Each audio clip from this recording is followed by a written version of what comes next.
लो guys, आपने login किया है 4मैन आर्मी को, जहां पर आपको मिलेंगे ऑसम स्टोरीज। तो हमारे चैनल को जल्दी से जल्दी कर लीजिए सब्सक्राइब और अब हम शुरू करते हैं। दोस्तों, मैं मानता हूं कि अब कुछ दिनों से वीडियोस काफी लेट आ रही हैं, 7 बजे के आसपास आ रही हैं या 7 बजे से ज्यादा टाइम हो जाता है तब आती है। लेकिन कल की वीडियो मिस मत करना, कल की वीडियो 10 बजे आएगी, क्योंकि कल मैं स्कूल में जाऊंगा लेकिन टाइमर लगा के जाऊंगा। 10 बजे अपने आप ऑटोमेटिकली तुम्हारे फोन पे नोटिफिकेशन आ जाएगी। तो अब शुरू करते हैं।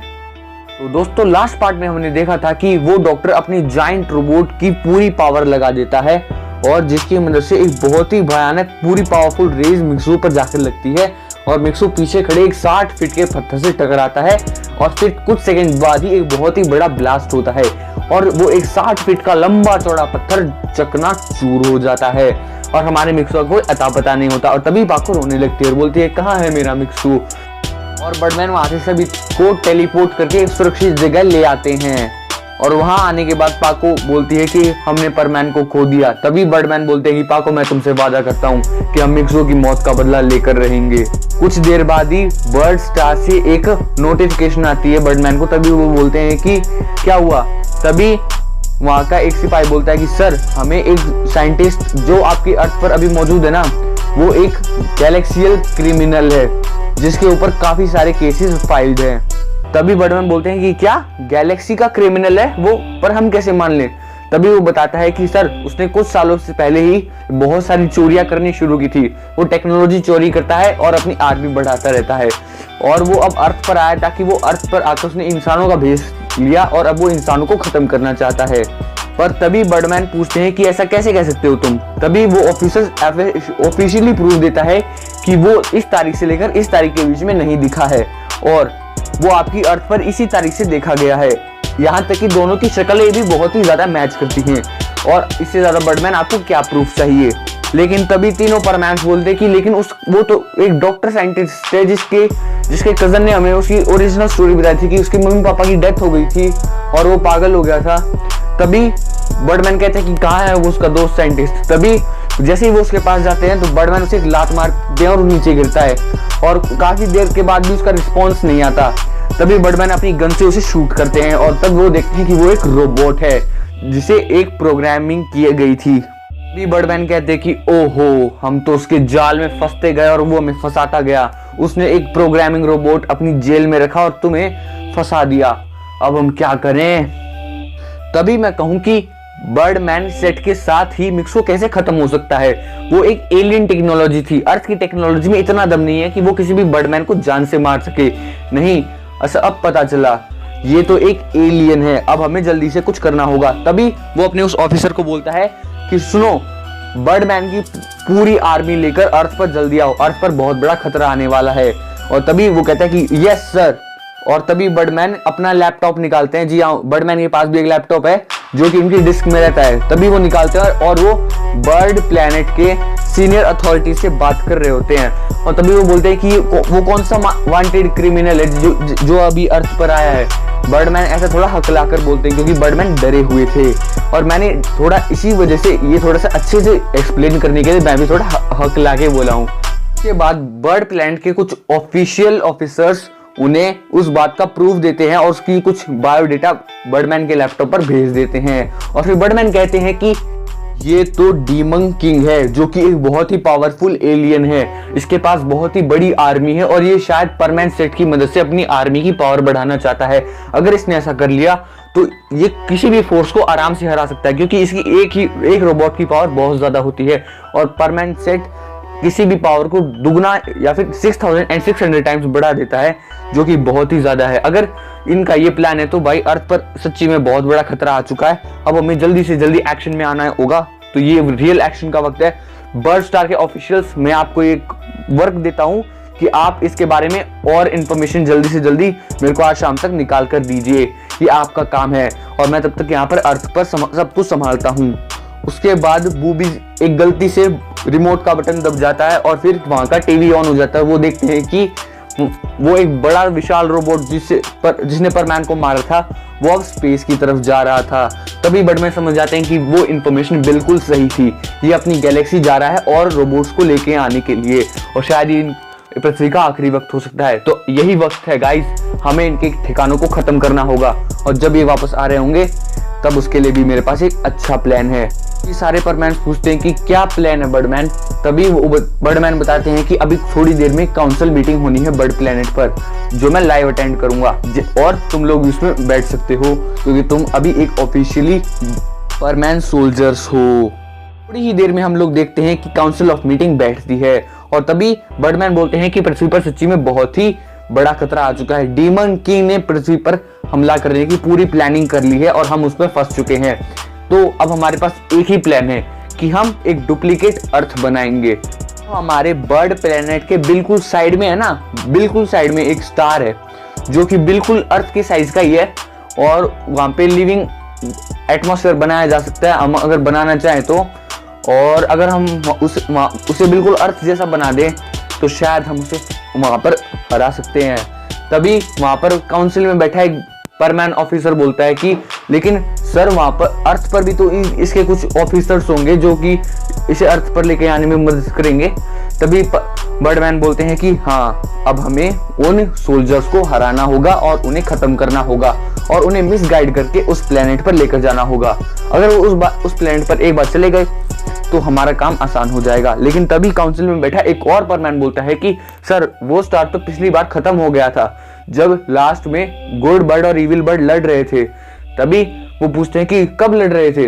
तभी वो बोलता है कि आज से 600 साल पहले जब गुड बर्ड और इविल बर्ड लड़ रहे थे तब वो प्लेनेट खत्म हो गया था। तभी बर्डमैन बोलते हैं कि हाँ, मेरे दिमाग से गलती से निकल गया था कि वो प्लेनेट भी अब तबाह हो गया है। तो वो बोलते हैं कि अब हम क्या कर सकते हैं।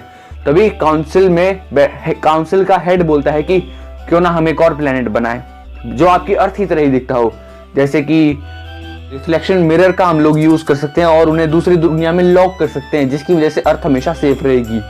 तभी सभी मान जाते हैं। तभी वो बोलते हैं कि हमारे यहाँ पे रिफ्लेक्शन मिरर रेडी हो चुका है, हम उसे वहां पर भेज रहे हैं। तभी रिफ्लेक्शन मिरर वहां पर मंगाया जाता है काउंसिल में ही। तभी वो बोलते हैं कि सर ये तो बहुत छोटा है, इतना बड़ा रोबोट हम कैसे सेंड करेंगे। तभी काउंसिल का हेड बोलता है कि इसके लिए हमारे पास एक और रास्ता है कि हम ओशन में नहीं डाल सकते तो हम किसी बहुत ही बड़े पॉन्ड में वो लिक्विड डाल देंगे जिसकी वजह से हम उन्हें मिसगाइड कर पहुंचा सकते हैं। अगर ऐसा भी नहीं हो सकता तो हम एक ट्रांसफर गेट का इस्तेमाल करेंगे जो यूनिवर्स में आता रहता है। अगर हमने उस गेट का इस्तेमाल किया तो हम उन्हें मिरर वर्ल्ड में आराम से भेज सकते हैं और एक बार अगर वो वहां पर चले गए तो हम उन्हें लॉक भी कर सकते हैं। तभी बर्डमैन बोलते हैं कि हम खाली उन्हें लॉक नहीं करेंगे, हम उनकी मतलब कि जो उन्होंने काम किया है ना तो उन पर नजर भी रखेंगे जिसकी वजह से जो उसने डीमन किंग ने यहाँ पर यूनिवर्स में आज तक जो भी गलत चीजें की हम उन्हें ठीक कर सकते हैं। तो काउंसिल का हेड बोलते हैं कि यस बर्डमैन, मुझे आपसे इसी चीज की उम्मीद थी। तो सब लोग रेडी रहो। और दोस्तों तभी हम लोग देख रहे होते हैं कि अर्थ पर 100 परमैन सोल्जर्स की आर्मी आती है बर्डमैन की हेल्प के लिए। और तभी वो बोलते हैं कि हमें जल्दी करना होगा और वो अपने साथ वो रिफ्लेक्शन मिरर का गैजेट भी लेकर आते हैं और फिर वो उस एक आर्टिफिशियल पॉन्ड बनाते हैं जिसपे वो लिक्विड डालते हैं और उसके बाद वो देखते हैं कि वो एक गेट बन जाता है रिफ्लेक्शन मिरर के अंदर इसे आने का। और तभी वो लोग बोलते हैं कि अब हम इसे उस गेट के साथ कैसे अटैच करें कि जब वो उस गेट से एंटर हो तो सीधा वो उसमें जाए। तभी बर्डमैन बोलते हैं कि हम डायरेक्टली अटैच कर देंगे।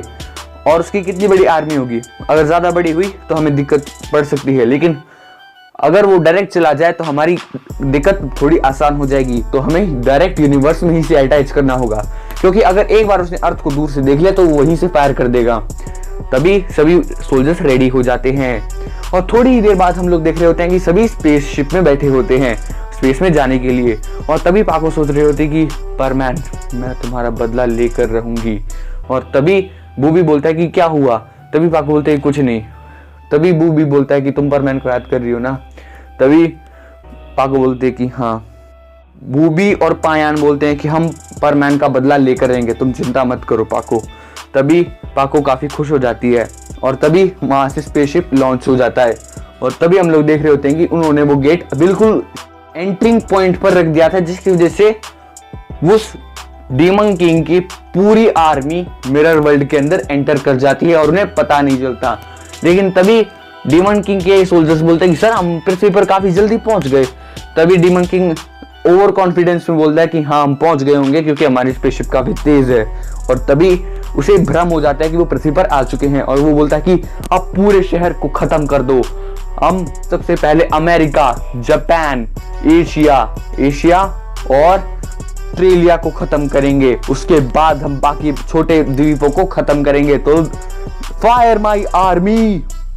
तभी काफी देर तक वो लोग तबाही मचाते हैं पर उन्हें एक भी इंसान नहीं दिखता। तभी डीमन किंग को एक बात खटकने लगती है कि यहाँ पर एक भी इंसान कैसे नहीं है। जब मैं पिछली बार आया था तब यहाँ पर बहुत ही ज्यादा 7 बिलियन की पॉपुलेशन इस अर्थ पर थी और अभी एक भी नहीं दिखा रही है मेरी गैजेट में। ये कैसे हो सकता है? तो इसी तरह वो कुछ दिन वहीं पर घूमते हैं और बर्डमैन अपनी निगरानी में उन सबको देखते रहते हैं कि क्या क्या कर रहे हैं वो, और वो ओरिजिनल वर्ल्ड में उन प्रॉब्लम्स को सॉल्व करते रहते हैं जो डीमन किंग ने गड़बड़ की थी। और तभी डीमन किंग के पास एक मैसेज आता है और वो वहां के जो ऑफिसर्स अर्थ पर छोड़ कर गया था ना, वो बोलते हैं कि सर आप आए नहीं, इतने दिन हो गए। तभी डीमन किंग बोलता है कि हम तो आ चुके हैं, हमने जापान, अमेरिका, एशिया और ऑस्ट्रेलिया पर हमला भी शुरू कर दिया है। तभी वो बोलता है कि नहीं सर, आप तो दूर दूर तक दिखाई नहीं दे रहे हो, पता नहीं आप कौन सी डायमेंशन में चले गए हो। और तभी वो एक मैप भेजता है जापान का और तभी वो ये देखते हैं कि जापान और जहां पर वो थे वो बिल्कुल उल्टा था। ऑफ कोर्स वो एक मिरर वर्ल्ड था। तभी वो बोलता है कि अच्छा, तो इस बर्डमैन ने हमसे डबल मीनिंग गेम खेला है, अब हम वापस जाएंगे और उन्हें खत्म कर देंगे।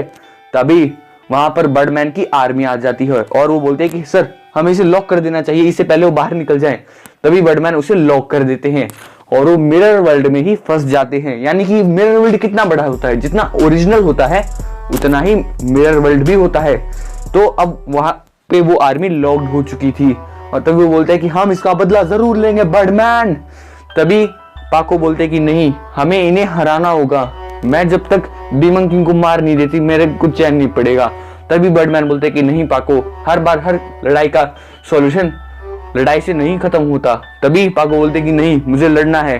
तभी बर्डमैन बोलते हैं कि ठीक है, जैसा तुम चाहो पाको, हम लड़ाई करेंगे इनसे और इन्हें हराएंगे और धूल भी चटाएंगे और परमैन का बदला भी लेंगे। तो हे गाइस, स्टोरी यहीं पर एंड होती है। आई होप तुम्हें ये पसंद आई हो और नेक्स्ट पार्ट में भी फाइटिंग सीन्स आएंगे और 10 बजे के आसपास आ जाएगा नेक्स्ट पार्ट। तो अब मैं भी जा रहा हूँ ये वीडियो अपलोड करने। बाय। और एक और बात, राम राम।